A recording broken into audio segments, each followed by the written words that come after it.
కొత్త బైకర్స్ గురు, పాత బస్తీలో రైడ్స్ షురు. పూర్తి వివరాలకు చదవండి రేపటి సాక్షి దినపత్రిక. నమస్కారం. ఈరోజు ప్రత్యేకించి గత కొద్ది రోజులుగా భారతదేశంలోనే కాకుండా ప్రపంచవ్యాప్తిగా అతి పవిత్రంగా భావించేటువంటి తిరుమల తిరుపతి దేవస్థానానికి సంబంధించి కలియుగ దైవం, ఎంతోమంది భక్తుల ఎలవేలిపోయినటువంటి వెంకటేశ్వర స్వామి దేవస్థానం మీద అనేక రకాలైనటువంటి వివాదాలు ఈరోజు కమ్ముకోవడం అనేటువంటిది ఇది నిజంగా అత్యంత దురదృష్టకరమైనటువంటి సంఘటన. ఎంతోమంది భక్తుల మనోభావాలకు సంబంధించి ఈరోజు పాపం గాయపడ్డాయి. చాలామంది తీవ్రమైనటువంటి ఆవేదన, కలత చెందేటువంటి పరిస్థితులు ఏర్పడ్డాయి. అయితే దీన్ని స్థూలంగా ఒకసారి మనం చూస్తే, రాష్ట్రానికి ముఖ్యమంత్రి అయినటువంటి చంద్రబాబు నాయుడు గారు 100 రోజులు పరిపాలించిన తర్వాత సాధారణంగా ఈ 100 రోజుల పరిపాలన బ్రహ్మాండంగా ఉంది, ఏదో కాగితాలు ఎత్తుకొని తిరుగుతున్నాడు, ఇది మంచి ప్రభుత్వం అని చెప్పాను నేను. కాబట్టి అయ్యా ఇది మంచి ప్రభుత్వం, ఇదిగో ఈ చేశాము అని చెప్పుకోవాల్సినటువంటి పరిస్థితుల్లో అది చెప్పుకోలేక 100 రోజులకు సంబంధించి శాసనసభ్యులందరితో సమావేశం ఏర్పాటు చేసి మనం ఈ 100 రోజుల లోపల ఏమి చేశామో చెప్పుకోలేకపోతున్నాం. కాబట్టి వెంకటేశ్వర స్వామిని మన రాజకీయాలకు అడ్డు పెట్టుకుని వాడుకొని తిరుమల తిరుపతి దేవస్థానం మీద మనం విషం కక్కేటువంటి విధంగా ఒక ప్రచారాన్ని తీసుకొస్తాము అని చెప్పానని దానిలో భాగంగానే ఆయన అక్కడ మాట్లాడడం, ఆ తర్వాత జరిగినటువంటి పరిణామాలన్నీ రావడం జరిగింది. నిన్న జగన్మోహన్ రెడ్డి గారు దీని మీద విషయాలు నిగ్గు తేల్చండి, ఇది ప్రపంచవ్యాప్తంగా ఉన్నటువంటి హిందూ సమాజానికి సంబంధించి వెంకటేశ్వర స్వామి భక్తులకు సంబంధించినటువంటి అతి ప్రధానమైనటువంటి సమస్య. కాబట్టి దీనిలో వాస్తవాలు నిగ్గు తేల్చడానికి మీరు రంగంలోకి దిగి వాస్తవాలు ప్రజలకు తెలియజెప్పండి, భక్తులకు తెలియజెప్పండి. వెంకటేశ్వర స్వామి యొక్క ప్రాశస్త్యాన్ని, వెంకటేశ్వర స్వామి పూర్వ వైభవం ఏదైతే ఉందో ఆ వైభవాన్ని ఎక్కడా దెబ్బతినకుండా ఆ వైభవాన్ని కొనసాగించండి అని చెప్పి ఒక లేఖ రాశాడు. చంద్రబాబు నాయుడు ప్రధానమంత్రికి జగన్మోహన్ రెడ్డి గారికి లేఖ రాస్తే కళ్ళు తాగినటువంటి కోతిలాగా ఇష్టారాజ్యంగా మాట్లాడడం, రకరకాలైనటువంటివి. ఎందుకంటే చంద్రబాబు నాయుడు ఎందుకు ఫ్రస్ట్రేషన్ వచ్చింది, దీనివల్ల ఏదో లబ్ధి పొందాలనేటువంటి ఆలోచన చేశాడు. 2-3 రోజులు గడిచిపోయేటప్పటికీ అతి సామాన్యుడు కూడా ఓహో ఇది జరగలేదు, ఇది వాస్తవం కాదు, చంద్రబాబు నాయుడు కేవలం రాజకీయ కుట్ర కోణంలో దీన్ని చూడడానికి ప్రయత్నం చేస్తున్నాడు, నానా రాద్ధాంతం సృష్టిస్తున్నాడు, దాని పర్యవసానం ఇది అనేటువంటిది అర్థమైపోయింది. కాబట్టి ఈరోజు చంద్రబాబు నాయుడు తాను సృష్టించుకున్నటువంటి సుడిగుండంలో తానే ఇరుక్కున్నట్టుగా, తానే విలవెల్లాడినట్టుగా పరిస్థితి ఏర్పడింది. కాబట్టి ఈరోజు చంద్రబాబు నాయుడు దానిలో నుంచి బయటకు రావడానికి రకరకాలైనటువంటి ప్రయత్నాలు, ఆ ఫ్రస్ట్రేషన్లో మాట్లాడేటువంటి పరిస్థితి ఏర్పడింది.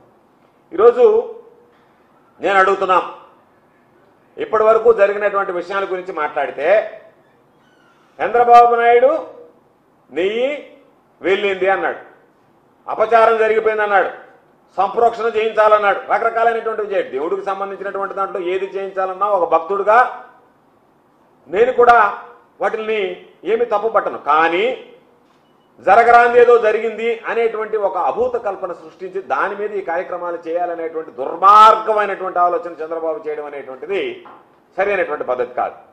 ఈరోజు జరిగినటువంటి వాటి మీద విచారణ నిష్పక్షపాతంగా ఎప్పుడు జరుగుతుంది? ఎందుకు ఆ మాట చెప్తున్నావు? నీ నోటి గుండా నువ్వే ఏం మాట్లాడుతున్నావు, చంద్రబాబు నోటి గుండా చంద్రబాబు ఏం మాట్లాడుతున్నాడు, ఇది జగన్మోహన్ రెడ్డి గారికి గతంలో ఉన్నటువంటి ప్రభుత్వానికి ఆపాదించేటువంటి ప్రయత్నం చేశాడు. అటువంటి మాటలు మాట్లాడేటువంటి నువ్వు ఇది నిష్పక్షపాతంగా విచారణ జరగాలి అంటే నీ ఆధ్వర్యంలో, నీ ఆధీనంలో జరగడం శ్రేయస్కరం కాదు. దానిని నువ్వు కూడా కోరుకోకూడదు, భక్తులు కూడా కోరుకోవడం లేదు, ప్రజలు కూడా ఇష్టపడడం లేదు.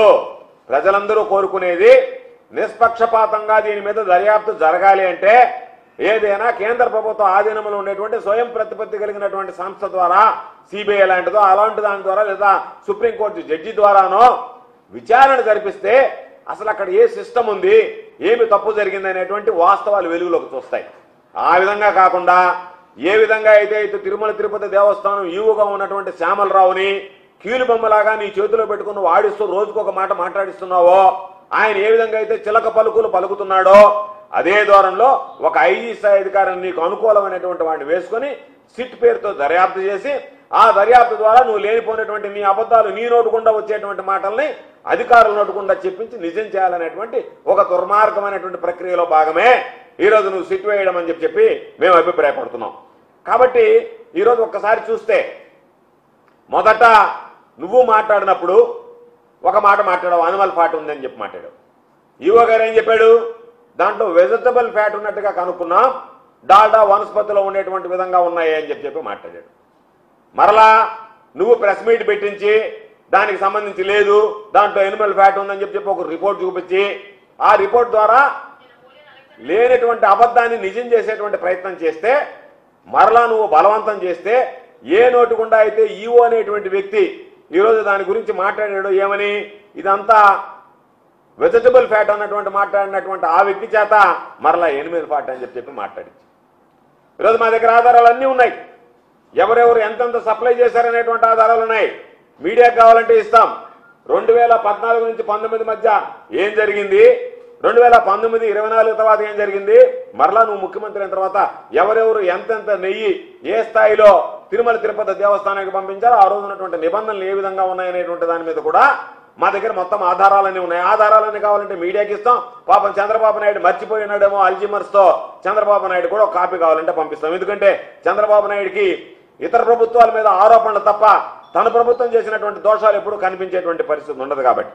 కాబట్టి ఏఆర్ డైరీని గురించి ఈరోజు మీరు మాట్లాడుతున్నారు.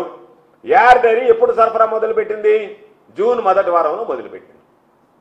జూన్ మొదటి వారంలో వాళ్ళకి సంబంధించినటువంటి దాంట్లో మొదలుపెట్టిందని మేము చెప్పడం కాదు, సాక్షాత్తు చంద్రబాబు నోటుకుండా చంద్రబాబు నాయుడే చెప్పాడు. జూన్ మొదటి వారంలో అని చెప్తే ఈ వ్యవహారం అంతా జూలైలో కనిపెట్టాము అని చెప్పి నువ్వు మాట్లాడావు. ఈరోజు ఏ ప్రభుత్వం అధికారంలో ఉంది, జూన్లో కానీ జూలైలో కానీ? సరే, ఇంకో మాట చెప్పాడు, ఈరోజు తిరుమలకి సంబంధించి ఒక ల్యాబ్ ఉందా లేదా, ఆ ల్యాబ్లో టెస్టులు చేస్తామా లేదా, నెయ్యి మీద ఆరోపణలు రావడం ఇదేం కొత్త ఏం కాదు. చంద్రబాబు నాయుడు ముఖ్యమంత్రిగా ఉన్నప్పుడు కూడా 2015వ సంవత్సరంలో నెయ్యి గురించి ఆరోపణలు వచ్చాయి. బహుశా చాలా మంది పత్రికల్లో కూడా వచ్చాయి, ప్రధానమైనటువంటి పత్రికలు కూడా రాశాయి. ఆ రోజు శర్మిష్ఠ అనేటువంటి అధికారిని ఏం చెప్పిందంటే, టీటీడీ ల్యాబ్లోనే మేము 3 టెస్టులు చేస్తాం రోజు, చేసిన తర్వాత దీంట్లో అడల్టరేషన్ ఉందా లేదా, కల్తీ జరిగిందా లేదా అనేటువంటిది నిర్ధారించుకున్న తర్వాతనే ఆ వాహనం పోర్టుకు వెళ్తుంది, లేకపోతే రిజెక్ట్ కింద బయటకు పంపించేస్తాం, ఇది మామూలుగా జరిగేటువంటి ప్రక్రియ అని చెప్పి చెప్పాను. నువ్వేమంటున్నావు, తిరుమల తిరుపతిలో అసలు ల్యాబులే లేవన్నట్టుగా మాట్లాడుతున్నావు. ఆ రోజు నువ్వు అధికారం ఉన్నప్పుడు మీ అధికారులు చెప్పినటువంటి దానికి భిన్నంగా ఈరోజు నువ్వు మాట్లాడుతున్నావు అంటేనే నీకు దురుద్దేశం ఉంది అని చెప్పని స్పష్టంగా అర్థమైపోయింది. లేదు అన్నామా, దాంట్లో తిరుమల ల్యాబ్ లేదన్నామా? 2014-19 మధ్య నువ్వు జరిగినటువంటి ముఖ్యమంత్రిగా ఉన్నప్పుడు ఆ రోజు వచ్చినటువంటి వార్తల్లో నిజమని నువ్వు ఒప్పుకుంటున్నావా? అనేక కథనాలు వచ్చాయి, ఆ రోజు దానికి నువ్వు సరేనంటున్నావా?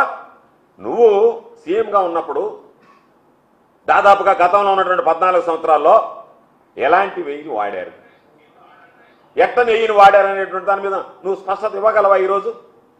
ఎందుకంటే ఇది ఒక నిరంతరం కొనసాగేటువంటి ప్రక్రియ.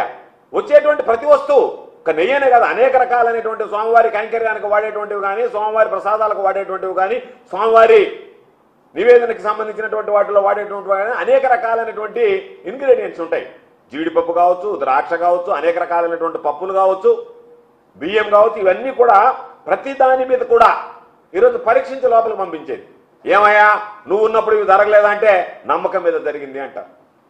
అంటే చంద్రబాబు నాయుడు అత్యంత విశ్వాసమైనటువంటి నమ్మకానికి ప్రతీక అని చెప్పి నువ్వు చెప్పదలుచుకున్నావా? నీ మీద నమ్మకంతో జరిగింది, ఆ రోజు నేనున్నాను కాబట్టి జరిగింది అని చెప్పడానికి ఓసారి ఏమంటావు, అప్పుడేదో జరిగిపోయింది దాని గురించి దేనికి, ఇప్పుడు జరిగిన దాని గురించి మాట్లాడదామని చెప్పాను. అంటే నువ్వు ఎప్పుడైనా నువ్వు చెప్పాల్సింది తెలిసి జరిగినా తెలియక జరిగినటువంటి పొరపాటును గుర్తించాల్సినటువంటి అవసరం ఉంది, ఆ పొరపాటు మీద చర్యలు తీసుకోవాల్సినటువంటి అవసరం ఉంది.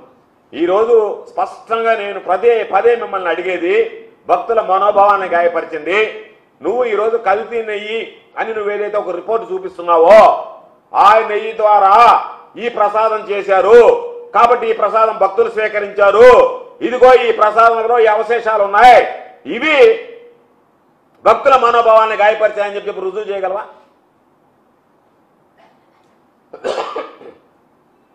ఆ విధంగా కాకుండా కల్తీ నెయ్యి వచ్చింది, ఆ నెయ్యిని వాడారా అంటే ఒకవేళ వాడుంటే నీదే తప్పు. జూన్లో నువ్వు ముఖ్యమంత్రిగా ఉన్నావు, నీ ప్రభుత్వం ముఖ్యమంత్రిగా ఉంది. ఒకవేళ దాన్ని వాడి ఉంటే చంద్రబాబు నాయుడు తీవ్రమైనటువంటి ద్రోహానికి దోషానికి పాల్పడ్డట్టు లెక్క.